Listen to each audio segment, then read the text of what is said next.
Address to Young Men on the Right Use of Greek Literature by St. Basil the Great, translated by Frederick Morgan Padelford. Outline. 1. Introduction.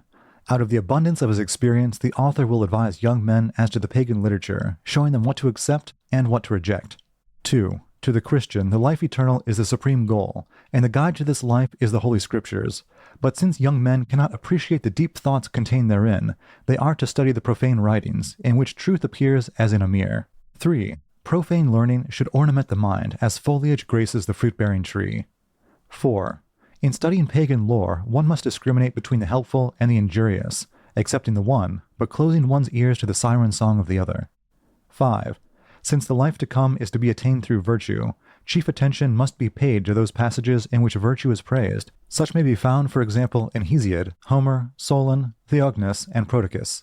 6. Indeed, almost all eminent philosophers have extolled virtue. The words of such men should meet with more than mere theoretical acceptance, for one must try to realize them in his life, remembering that to seem to be good when one is not so is the height of injustice.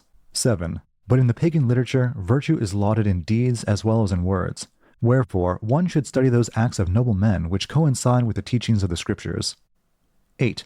To return to the original thought, young men must distinguish between helpful and injurious knowledge, keeping clearly in mind the Christian's purpose in life. So, like the athlete or the musician, they must bend every energy to one task, the winning of the heavenly crown. 9. This end is to be compassed by holding the body under, by scorning riches and fame, and by subordinating all else to virtue. 10. While this ideal will be matured later by the study of the Scriptures, it is at present to be fostered by the study of the pagan writers. From them should be stored up knowledge for the future. Conclusion. The above are some of the most important precepts.